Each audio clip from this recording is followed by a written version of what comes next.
I was sitting outside and I was strategizing with some plans that we're doing for various clients there, some intricate plans, very interesting there. And I started thinking, I'm seeing all these videos about like how to retire in your 40s 101. Retirement planning in your 40s and 50s 101. All right. If you want that sort of thing, we've covered it. We've been there. You can go to the other guys to look for things like that. I thought I would start off with a top level view of retirement planning in your 40s and 50s 102, right? Right? Like, so if you don't know who we are, really pride ourselves on being the financial advisors that are just transparent. If I'm having a good day, I'll tell you. If I want to tell you a dirty joke, I'll tell you. If you want to know how much it costs to work with us, it's right on our homepage. So I love that. Like, how much does it cost to work with an advisor? I don't know. What is it? I can't even tell. So a little bit of grind my gears conversation there, right? So I thought what we'd do is we'd start with retirement planning in your 40s or 50s, early 50s. 102. What's the next step? Right? We did it. We didn't. Well, okay. We figured out how much we need. What's the next step? So here we go. And if you like this, I'll need for you to let me know in the comments below. What I'll do if you do is I will go step by step. We'll do a different video for the first thing I'm going to share with you, the second thing, and so on, and we'll dive into it. This is also our class we call Jazz After Dark, where we don't really try to hurry. We try to hang out, grab a drink, hang out with me, enjoy some of your favorite, whether it's Clyde Mays, Bullet Bourbon, Buffalo Trace, George Dickel, whatever it may be, Gatorade for all it matters. Here we go. All right. When you get to retirement planning 102, we're going to start looking at my favorite thing of all things to look at. It's called asset location. You've spent your life with the asset allocation discussion, meaning, I'm going to have 60% stocks and 40% bonds, or 70 and 30, or blah, blah, blah. Whatever it is, we found it for you. You're set. Now what we're going to do with the asset location side of things is we're going to say, well, if you have 70% stocks, 30% bonds, let's just say that's your number, what account should they go in?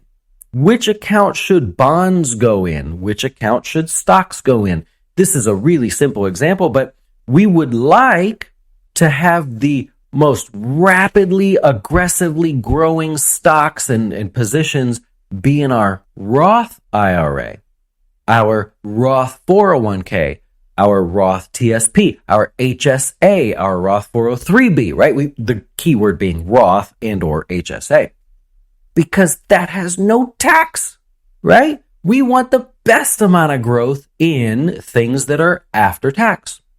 We want our dividend paying, well, not all, but we want our dividend paying stuff, our slow growers, our bond, maybe not all bonds, but we want our slow growing consumer staple stocks. We want our utilities and things like that. Maybe we want those in our IRA, our TSP, maybe our 401k, all right? Maybe we want our international. Remember, Dave Ramsey's big on that. He's got the 4 groups of funds.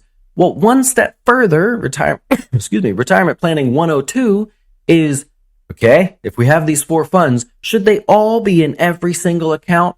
Hell no, right? We want to start being a little bit tax efficient with that. So step number 1, asset location, if you happen to get past retirement planning 101, right? All right. So retirement planning 102, we've got asset location. The second thing we want to focus on is tax efficiency for today. And I'll just give you a hint. The third thing we're going to work on is tax efficiency for tomorrow, right? So there's no secret here. Tax efficiency for today means don't just put 5% in your 401k. Remember, retirement planning 101, we figured out how much you need to be saving. So that amount is figured out. Now, if we determine that $2,000 a year needs to go in your Roth and 5% needs to go in your 401k at work or TSP or whatever, the next step is it 5% in the 401k, or is it possibly 2% in the 401k, 3% in the Roth 401k? What is the magic number that brings me back down into the 22% tax bracket, the 12% tax bracket, whatever it may be? Do we have some capital gains issues that we're trying to work out this year? Maybe we want to utilize the pre-tax account to bring our capital gains, if you're married filing jointly under $90,000, or I'm sorry, your income, so that our capital gains can be tax-free, right? So we want to start looking at that strategy. That's tax efficiency for today. That's what your accountant usually helps you with. What they don't usually help you with is number 3, tax efficiency for tomorrow. Okay, this one's a little unique. There is no general answer for this. Don't let anybody convince you that Roth conversions and blah, blah, blah is all going to work for you. Generally, we're just trying to get your attention. Most advisors that I see on the old interwebs here, they have the best of faith in mind, but they're usually sharing an example. And that example is unique to the individual. Well, if we talk about tax efficiency for the future, we may be suggesting Roth conversions. However, we want to look at, if I do a Roth conversion, will I be alive to enjoy the tax benefit of doing that conversion? Okay. If the answer is no, like you're going to convert billions of dollars in one shot. I'm using an astronomical number. I'm trying to grab your attention. If we convert astronomical amounts of money this year, it will take many years for the growth to work off that tax that we just paid. Now, that may not be a problem. You may say, well, I'll only live to enjoy 50% of the money that I converted to a Roth. Okay, that's fine.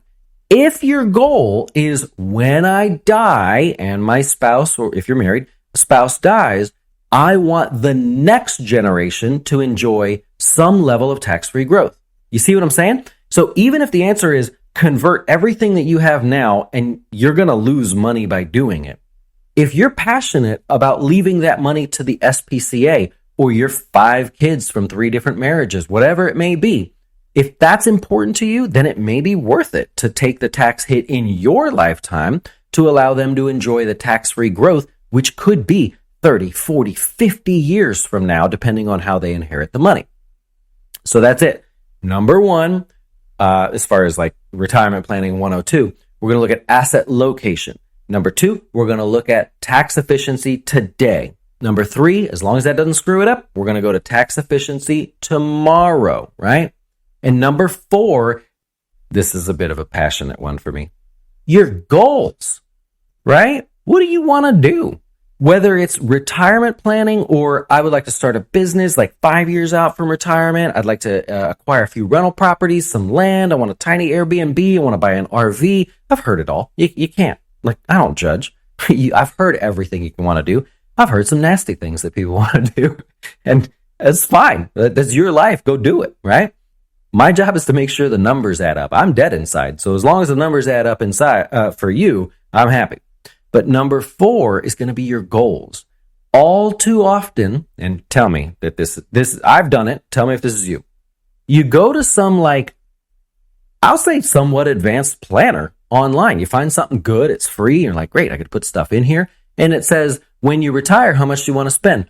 Oh, well, I don't know. I spend $5,000 a month now. That'd be pretty sweet. If I could spend $5,000 a month when I retire for the rest of my life, it'd be great. Account for some inflation. I'm happy to go, right?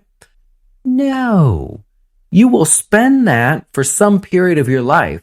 You will then slow down as you get older, and your friends and family will come see you because you're older.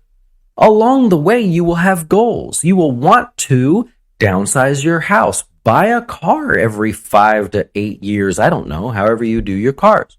You may want to give some money for charitable events, birthdays, family that you want to have the money ahead of time before you pass so you can watch them enjoy it. You may want to fund college, right? See what I'm going with all this?